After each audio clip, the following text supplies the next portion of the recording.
The seismometer on the crater floor recorded 62 impacts. Bipedal cadence, evenly spaced, walking a straight line across ground at 400 degrees Fahrenheit. Nothing organic survives there.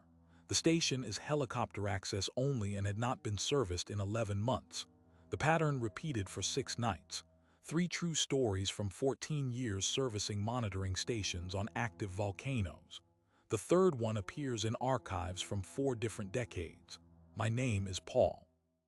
For 14 years, I maintained seismic monitoring stations for the Cascades Volcano Observatory, servicing equipment on active crater rims, inside gas vents, on slopes that could collapse at any moment.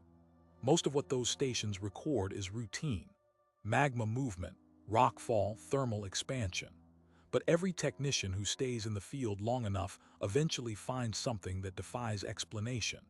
Something that the lab classifies as instrument error and orders you to stop investigating. These are 3 stories from technicians who didn't stop. This is what they found. I had been working at the Cascades Volcano Observatory for 6 years when I came across the file that changed everything. My job was straightforward on paper: maintain the remote seismic stations, download archived waveform data, run diagnostics, replace failing equipment. In practice, it meant strapping into a helicopter twice a month and getting dropped onto active volcanoes. Mount St. Helens, Mount Rainier, Mount Hood, Mount Baker. Sometimes I would spend 8 hours on a crater rim, gas mask cinched tight, boots crunching across ground that registered over 300 degrees just a few feet down. The public thinks of volcanoes as these sleeping giants that only wake up once a century, but the reality inside the observatory is different. Seismometers are picking up constant microquakes, tremors, gas pulses. The Cascades are alive. Every station generates about 40 megabytes of data per day. Over months and years, that data piles up. And because nobody can review all of it in real time, most of it just sits on servers, waiting for a technician to pull it into a waveform viewer during routine archival sweeps. That was my specialty. I was the guy who went through the backlog. I would stare at seismograms for hours, identifying rockfalls, classifying tremor types, flagging anything anomalous. The work required patience and a certain kind of obsessive personality. You had to be the type of person who noticed when something was off by a fraction of a second. I was that type. The station that started all of this was Station Cascade 7, positioned on the northeast crater floor of a volcano I am not authorized to name.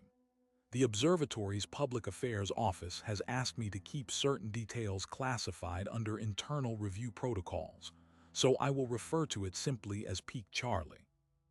That is not its real designation, but it will serve. Cascade 7 had been installed 6 years before I started at the observatory. It was one of the most isolated stations in the network, accessible only by helicopter, and only during a narrow weather window between June and September. The station sat directly on the crater floor, 300 yards from the lava dome. The ground temperature at the sensor site averaged 400 degrees Fahrenheit. The air was saturated with sulfur dioxide at concentrations that would kill an unprotected human in under 3 minutes. No permits had been issued for foot access to that crater floor in 11 months. I pulled the archived data from Cascade 7 as part of a routine sweep in late October. The station had been operating continuously, but the telemetry antenna had failed 9 months earlier, which meant none of the data had been transmitted. It was all stored locally on the station's hard drive, and I had retrieved the drive during a scheduled maintenance flight in August. Because of the backlog, I did not get around to reviewing it until late autumn. I loaded the first night of data into my waveform viewer. The seismogram displayed the usual background noise: low-amplitude volcanic tremor, occasional microquakes, the rhythmic pulse of the magma conduit below. I scrolled forward by hours. Then I stopped. There was a pattern that did not belong. It started at 11:43 in the evening. 62 discrete impacts, evenly spaced at an interval of roughly 1.2 seconds. The amplitude signature matched the characteristic frequency range of footsteps on volcanic rock: 20 to 90 Hz, sharp onset, rapid decay. I had seen footstep signatures before. The observatory kept a reference library of known seismic signatures for comparison: rockfall, ice quake, gas burst, lahar, vehicle traffic, wildlife. This matched the human footstep profile at 96% confidence, but here is where it got unsettling. The impacts were moving in a straight line across the sensor's detection radius, starting at the northern edge and transiting southward. Each impact was identical in force and spacing. Whoever or whatever was generating this signal was walking with a perfectly steady bipedal cadence, 62 steps exactly, covering a straight line of approximately 120 feet. Then the signal stopped. No approach, no retreat. It simply appeared on the northern edge, walked across, and vanished. The floor of that crater is 400 degrees. The soles of any boots would melt on contact. A full hazmat suit might buy you a few minutes, but there would be evidence. Thermal signatures, helicopter flight logs, permit records. There were none. I checked. I pulled every satellite thermal image for that date. The crater floor showed no human heat signatures. A human body at 98.6 degrees would have lit up like a beacon against that background, but the images were empty. There was nothing on that floor but rock, gas vents, and a seismometer recording footsteps through the night. Then I checked the following night. The pattern was identical. 62 impacts, 1.2-second spacing, same trajectory. I checked the next, same, and the next. 6 consecutive nights, all within a 48-minute window after midnight. The signal did not vary. It did not slow down or speed up. The steps never changed in force. It was as if someone had recorded the exact same sequence and played it back 6 times, except that seismometers do not work that way. A seismometer records ground motion. You cannot fake a footstep signal on a seismometer without physically impacting the ground at that location. Something had walked across that crater floor 6 nights in a row, and there was no biological explanation for it. I sat at my desk and stared at the waveforms for a long time. I had been trained to find scientific explanations. Instrument malfunction, signal interference, misidentification of a natural source. I ran every diagnostic available. The seismometer was functioning within normal parameters. The power supply was stable. There were no telemetry spikes or electrical noise artifacts. The signal was clean, the source was real, and it was not the only one. When I expanded my review to earlier dates, I found the same signal occurring on a non-consecutive pattern. A cluster of nights in July, another cluster in February, a single night in May. Always 62 impacts. Always the same trajectory. I pulled archived data from the same crater going back 5 years. The signal appeared in every year of operation. Someone should have seen it before me. Someone had. I found a folder in the observatory's restricted access drive labeled with the station ID and a single word: anomaly. Inside were waveform screenshots from a technician who had worked the Cascade sector a decade before me. His name was Charles. His initial report documented the 62 impact signal in detail. The report ended with a handwritten notation scanned into the file margins.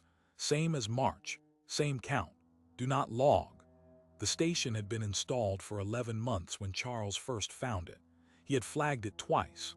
Both times, the chief scientist at the time had closed the query as instrument error and ordered the report pulled from the general archive. I had only been looking at this for 3 days, and someone had already tried to bury it 11 years ago. What I did not know then was that I would find the same signal across 4 separate decades of data, stretching back long before any modern seismic station existed on that mountain. And the more I dug, the more I understood why Charles had written those words in the margin. The signal was not random. It was counting something. And whatever it was counting, it was still going. I stopped sleeping. Not completely, but enough that my wife noticed. I had been a field technician for 14 years. I had camped on crater rims, monitored stations during red-level unrest, evacuated ahead of lahars. She had never seen me rattled. Now I was sitting up until 3 in the morning, cross-referencing seismic waveform libraries, thermal satellite imagery, and anything I could pull out of the observatory's restricted access server before anyone noticed my elevated permissions. The 62 impact signal was not going to resolve itself. Someone had tried to bury it, and I needed to understand why. I began with the station maintenance logs. Cascade 7 had been installed on August 12th, and within 3 weeks its telemetry failed. The antenna mount had warped in the heat. A helicopter crew flew in to replace it, but they aborted the mission due to a sudden spike in sulfur dioxide concentrations at the landing zone. The log noted that the sensor itself was functioning normally, recording data continuously. Nobody physically accessed the station after installation. The first verified human presence on that crater floor after installation was me, 11 months later, when I retrieved the drive. There was no window of opportunity for anyone to walk those 62 steps. Not a human being, not a hoaxer, not a rogue technician. That crater floor had been sealed by heat and gas since the moment the station went live. I checked the archives for any human access to the crater floor during the previous 5 years. There had been 2 helicopter landings for equipment drops, both on the outer rim, at least 800 yards from Cascade 7. No foot traverses across the crater floor. The thermal imagery from those dates confirmed no human heat signature anywhere near the sensor. I pulled the flight manifests. All accounted for. I pulled the gas emission reports. Fatal exposure levels at ground zero. Any unprotected human would have lost consciousness within 60 seconds and died shortly after. Even a full encapsulated suit with a rebreather would have only bought 15, maybe 20 minutes. Not enough time to walk a straight line, stop, and then vanish without a trace, 6 nights in a row. I needed to go further back. I requested physical archive access for the pre-digital records of the Peak Charlie station network. The observatory kept an off-site warehouse in Vancouver, Washington, with rows of file boxes, microfiche, and paper seismograms from the drum recorders they used before the digital transition in the 90s. I drove there on a Saturday morning. The warehouse was quiet. Fluorescent lights hummed over metal shelving units. I found the section labeled with the old station codes, pulled the boxes, and started sifting through paper records. Most were routine. Magmatic tremor logs, event catalogs, handwritten notes from field surveys. Then I found a document sleeve labeled with a date in March of that same first year, 3 months after the station was installed. Inside was a waveform printout with notations in red ink. The signature was unmistakable, 62 impacts, evenly spaced, the same trajectory. The handwriting beside it read, Cascade 7 crater floor, 2347 HRS. Identical to 18 Feb. Anomaly persists. Recommend reclassification to UNK alpha. Rejected by CS, logged as IE. I recognize the initial CS. The chief scientist at the time, a man named Dr. Robert Kendrick, who had retired 5 years before I started. The rejection was typical. IE stood for instrument error. If the chief scientist could not explain something, it was classified as equipment malfunction and sealed. But Charles had pushed back. In a series of memos I found deeper in the box, he had argued that the signal's exact repetition across calendar dates ruled out environmental interference. He had even conducted a field test, placing a seismometer in a thermal area of comparable temperature, and found that no thermal expansion pattern in the instrument's housing could replicate a bipedal cadence. The chief scientist dismissed the test as inconclusive and ordered Charles to drop the investigation. The last memo was dated 2 weeks after the original incident, and it was brief. Acknowledged, no further inquiry. Underneath that line, Charles had scrawled in pencil, same as March, same count, do not log. That was when I realized the signal predated Cascade 7. The station had only been operational since August of that year, but Charles's note referenced March. That meant he had found the 62 impact signal earlier in the year, before the station was even installed. There was only one way that was possible. He had pulled it from a different instrument. I started digging through the boxes for records from earlier that year, and I found a folder labeled Temp Station K7, March.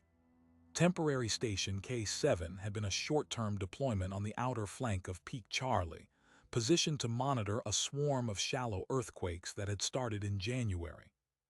The station consisted of a single seismometer, a solar panel, and a data recorder that printed to analog drum paper. That drum paper was still in the folder. I unrolled it across the table.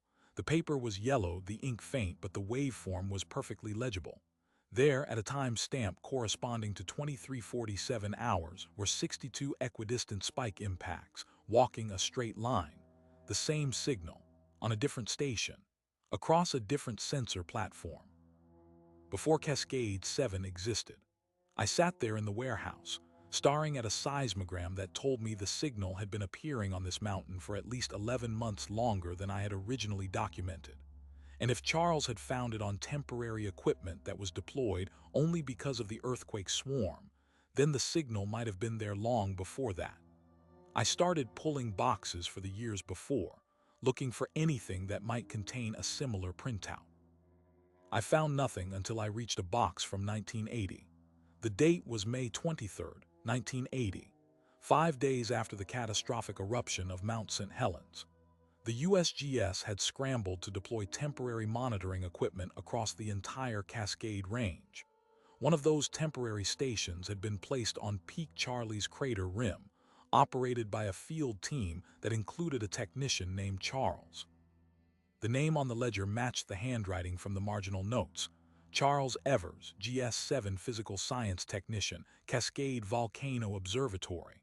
His signature was on a maintenance slip for a portable seismometer deployed at the crater rim, and clipped behind that slip, folded into quarters, was a strip of drum paper with the 62 impact signal. The paper was brittle, the ink was oxidized, but the waveform was identical. Same spacing, same amplitude signature, same trajectory. And in the margin, Charles had written, "Same as March, same count, do not log." I felt the air go out of the room. The same man had found this signal twice in the same year on 2 different volcanoes. He had been a young technician in 1980, working on the aftermath of the St. Helens disaster, and he had seen something that made him stop writing in official channels.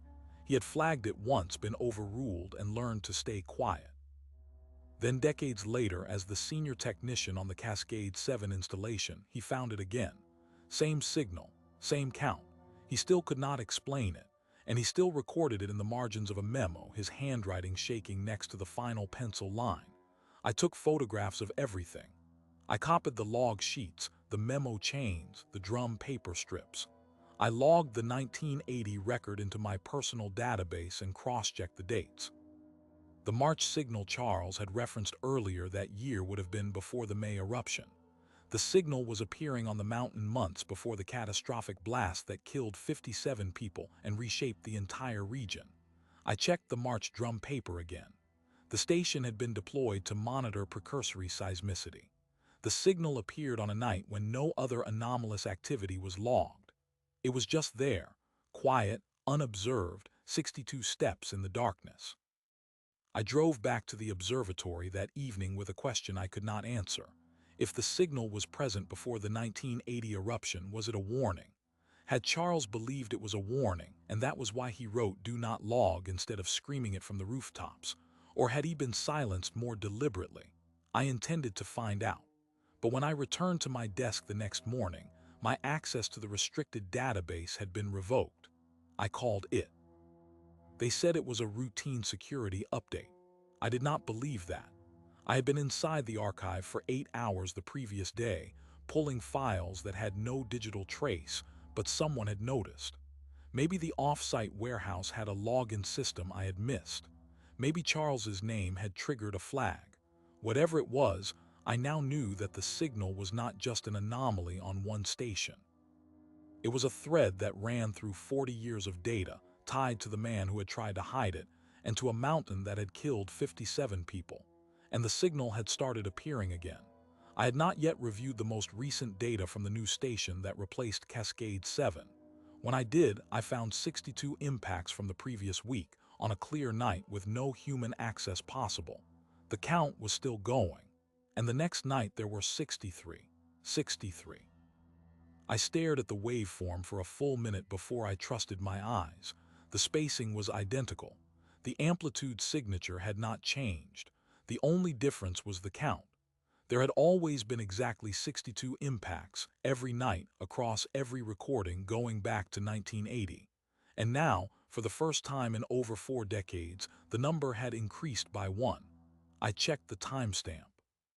The 63rd impact was at the end of the traverse, as if whatever was walking had taken one additional step beyond its usual stopping point, like it had moved closer to something, or towards someone.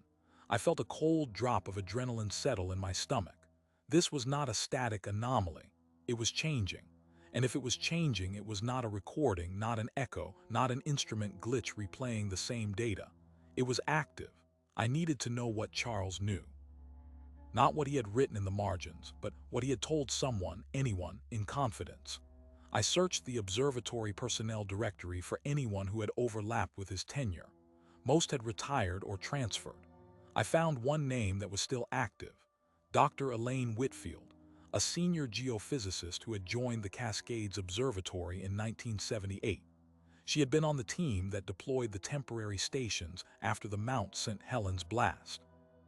Her office was in the main building, 2 floors above my workstation. I went to her that afternoon without an appointment. She was in her late 60s, sharp-eyed, and did not seem surprised when I asked about Charles Evers. She closed her door. She said, "I wondered when someone would come asking about Charlie." She had been his supervisor during the 1980 field deployment. She told me Charles was the best technician she ever worked with, obsessive about signal fidelity, meticulous to a fault. But after St. Helens, something changed. He became withdrawn. He started logging overtime nights in the archive room, pulling decades of paper records from volcanoes that had not erupted in a century. When she asked what he was looking for, he said he was verifying a pattern. He never told her what pattern. Then she said something that made my blood run cold. Charles had not found the 62 impacts on just 2 stations. He had found it on 11. Across 5 different volcanoes in the Cascade Range. Every station that was positioned on a crater floor or inner rim deployed for more than 3 months eventually picked up the signal, and Charles had mapped them all. He had been trying to triangulate the source. He believed the footsteps were not originating on the crater floors. They were originating beneath them. I asked her if she had seen his research. She said no, his files were confiscated. In the spring of 1981, Charles was summoned to a closed-door meeting with the chief scientist and 2 representatives from a federal agency she did not name. When he came out, his face was white. He told her the investigation was over. He never spoke of it again. He transferred to a desk position in Menlo Park 2 months later and died of a heart attack in 1995 at the age of 57. She had always believed the stress of whatever he found contributed to his death. I left her office shaking. Charles had found the signal everywhere. 11 stations, 5 volcanoes. The signal was not localized to one mountain. It was regional, and the fact that it appeared only on crater floor and inner rim instruments suggested it was moving through the volcanic conduit system itself, deep underground, undetectable by surface stations. I drove home and spent the night compiling a master timeline. I correlated every known eruption in the Cascade Range since 1980 with the dates Charles had recorded on his printouts. The pattern was not random. The 62 impact signal appeared in clusters, always within 6 months of a significant eruptive event. Not before every eruption, but before the major ones. Mount St. Helens in 1980 and 2004, the Newberry Volcano swarm in 1998, the Lassen Peak unrest in 2014. Each cluster of footsteps preceded an uptick in magmatic activity that the observatory had only identified in hindsight. The footsteps were not a warning in the traditional sense. They were a precursor. Something moved through the plumbing of these volcanoes before the magma broke through, and its movement generated seismic signals that matched the cadence of human footsteps because of the resonance between its mass and the rock. Or that was the only explanation I could assemble. But the count had changed. 62 impacts had been the constant for every pre-eruptive sequence over 4 decades. The number was connected to the size of the impending event. If the count was increasing, then the next eruption was going to be larger than any that had come before. And the 63rd impact had not been on one station. I pulled the data from the replacement station and cross-checked with other crater floor instruments across the range. The 63rd impact appeared on 3 additional stations that same week, all on Peak Charlie but at different locations on the crater system. The signal was spreading. I needed to understand what the number 62 represented. I combed through geology papers, eruption histories, gas emission records. I built a spreadsheet and ran regression analyses. Then I found it. The average interval between major Cascadia subduction zone earthquakes over the last 10,000 years was 240 years. The last megaquake had been in 1700, 324 years ago. We were overdue. And the number 62 was not a count of steps. It was a measurement. Charles had realized it in 1981, and he had been silenced because the implication was too destabilizing to release. The footsteps were not footsteps. They were pressure pulses from a magma body pressurizing at a depth that the seismometers could detect only through harmonic resonance. The number 62 corresponded to the estimated volume of that magma body in cubic kilometers, a volume that had been growing imperceptibly year over year for centuries. When it reached a critical threshold, the system would rupture. Not one volcano, the entire Cascade arc. The 63rd impact was not an extra footstep. It was the magma body crossing into a new volumetric threshold. The signal had moved past 62 because the system was no longer in a pre-eruptive phase. It had entered the terminal stage. The eruption was already underway, kilometers beneath the surface, and the only people who knew were a handful of technicians who had been told not to log what they saw. I could not unsee it. I could not bury it. I compiled everything I had into a formal report and submitted it to the observatory director. The response came back in under 6 hours. My access to the observatory network was terminated pending a security review. I was placed on administrative leave. The report was classified as a personnel matter and sealed under internal protocol. I was told not to discuss my findings with anyone. The official reason was that I had violated data access policies. The real reason was that I had confirmed what Charles Evers had discovered 44 years earlier. The Cascade volcanoes are not separate mountains. They are vents on a single, interconnected magmatic system that is now approaching a rupture event unlike anything in recorded human history. And the only thing standing between the public and that knowledge is a seismometer counting pulses in the dark, a counting that has not stopped and has now reached 64. I was officially barred from the observatory grounds the same morning the security review concluded. My badge was deactivated. My email account was suspended. I was told that any further contact with observatory staff regarding my findings would be treated as a breach of federal confidentiality protocols. They did not say what the consequences would be. They did not need to. For 3 days I stayed home, staring at the copies I had made. I had backed up every waveform screenshot, every memo, every scrap of Charles Evers' handwritten margin notes onto a personal drive that no one knew about. I had the entire sequence. The 1980 drum paper from the temporary station after St. Helens, the Cascade 7 data from the crater floor, the recordings from 11 stations across 5 volcanoes. The count had been 62 for over 4 decades, and now it was 64. The system was not just active. It was accelerating. I reached out to Dr. Whitfield through her personal email, the one she had given me before I was escorted out. She agreed to meet me at a coffee shop in Portland, far from the observatory. When she arrived, she looked tired.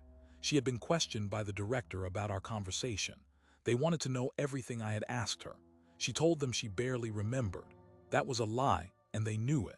She sat down and slid a folded piece of paper across the table. It was a photocopy of a seismogram she had pulled from the deep archives the day after I was suspended. The date stamp read March 14, 1924, Mount Lassen. The instrument was a Bosch-Amori horizontal pendulum seismograph, one of the earliest deployed in the Cascades. She pointed to a section of the drum paper. There were 31 impacts, same spacing, same amplitude signature, same trajectory. The count had been 31 in 1924. I stared at the page. Implications unfolded in real time. 31 in 1924, 41 in a recording she had found from 1957 at Mount Rainier, 52 in 1975, 3 years before the St. Helens buildup, 62 by the time Charles first logged it in 1980, and now 64. The number was not a static code. It was a running total. The footsteps were adding up across decades, across instruments, across every major volcano in the Cascade Arc. And they were adding up in perfect correlation with the cumulative volume of magma that geologists had retroactively estimated had been injected into the deep crustal reservoir over the past century. Charles Evers had figured this out. That was why he was silenced. The number did not just predict an eruption. It was measuring the growth of a single, interconnected magma body that underlay the entire Cascade Range, a body that was now approaching a critical pressure threshold. If it ruptured, it would not produce one eruption. It would trigger a chain reaction. The entire arc could blow in sequence, from Lassen Peak in California to Mount Garibaldi in British Columbia. Ash clouds would blanket the entire Pacific Northwest. Lava flows would overwhelm river systems. Pyroclastic surges would incinerate everything within a 50-mile radius of each vent. The scale of destruction would make the 1980 St. Helens eruption look like a firecracker. I asked Whitfield why no one had said anything. She told me the truth, and it was worse than I expected. The federal government had known about the interconnected reservoir since a classified geological survey in the late 1970s. They had modeled the worst-case scenario and concluded that public disclosure would cause economic collapse in the region. The policy, drafted under a presidential directive that was never declassified, was to monitor and manage, to never confirm, to classify any signal that could be interpreted as a precursor under national security grounds. Instrument error was the standard designation because it was legally defensible. No one could prove otherwise, and technicians like Charles, like me, who could prove otherwise, were removed from the equation. I asked her why she was telling me this now. She said because the count was accelerating. The interval between increments had been decades at first, then years. Now it was months. She had run the regression herself, using the data points I had recovered and the ones she had hidden. The current rate of increase suggested the threshold would be reached within the next 18 to 24 months. The system was heading toward a rupture point faster than any classified model had predicted, and the observatory's official monitoring systems were deliberately calibrated to filter out the signal. They were hiding the data from their own staff, from the public, from emergency management agencies. Everyone who needed to know would find out only when the first vent blew. I made a decision that night. If the system was designed to conceal, I would go around it. I contacted a journalist I trusted, a science reporter who had covered the observatory for years. I gave her everything: the waveforms, the timeline, the correlation data, the memos from Charles and the director, the classified survey references. She verified what she could through independent sources and published the first story 3 weeks later. The headline read, "Seismic anomalies across Cascade volcanoes suggest imminent chain eruption. Internal documents show decades-long cover-up." The response was immediate chaos. The observatory issued a denial, calling the report speculative and based on misinterpreted data. They claimed the signals were well-understood thermal noise artifacts.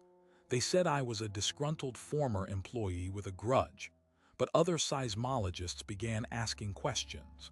Independent researchers pulled publicly available data and found the same patterns. Within a month, a consortium of university geophysicists published a peer-reviewed paper confirming that the Cascade magma reservoir was larger and more interconnected than any existing model had accounted for. They did not confirm the chain eruption scenario. They did not need to.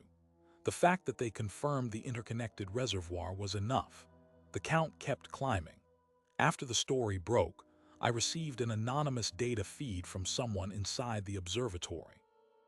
The replacement station on Peak Charlie was still running. The signal had reached 67.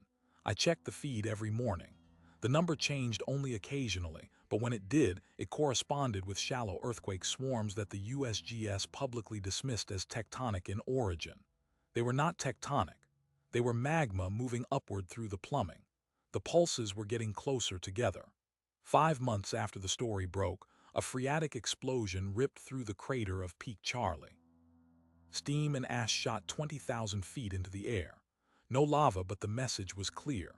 The mountain was waking up. The official response was to raise the alert level to orange and assure the public that the situation was under control. I knew it was not. That night, the count hit 68. I no longer sleep much. The archive is in my head now, the waveforms burned into memory. I think about Charles Evers, his hands shaking as he wrote, "Do not log," in a memo he knew would be buried. I think about the fact that he died at 57, the same number that would later become the count. That is probably a coincidence. I'm not sure I believe in coincidences anymore. What I can tell you is that the signal is still appearing every night, not just on Peak Charlie, but on 17 stations now, spanning the entire arc from Lassen to Garibaldi. The count has reached 69. I do not know what the final threshold will be. I do not know if we have months or weeks. What I do know is that for 44 years, this country's geological agency has known that the ground beneath the Pacific Northwest is a loaded weapon, and they chose silence. There is one more thing. I found a final note from Charles, buried in a box of personal effects his daughter donated to a university archive. It was written on a scrap of thermal paper, undated. It said, "The count was 31 the year my father was born. It is 62 the year I will die. I am sorry I could not stop it. I do not review the archives at night anymore. I watch the live feeds instead. The count will be 70 soon, and when it reaches whatever number the system is waiting for, every seismometer on every volcano in the Cascade Range will register the same signal. Not footsteps, a rupture. And then there will be nothing left to classify as instrument error. I think about the people who live in the shadow of these mountains. The families in Pileup and Ording, in Ashland and Bend, in the small towns that dot the Cascade foothills from California to British Columbia. They go to work, they take their kids to school, they plan vacations. They have no idea that 4 decades of suppressed data is humming beneath their feet, a countdown measured in footsteps.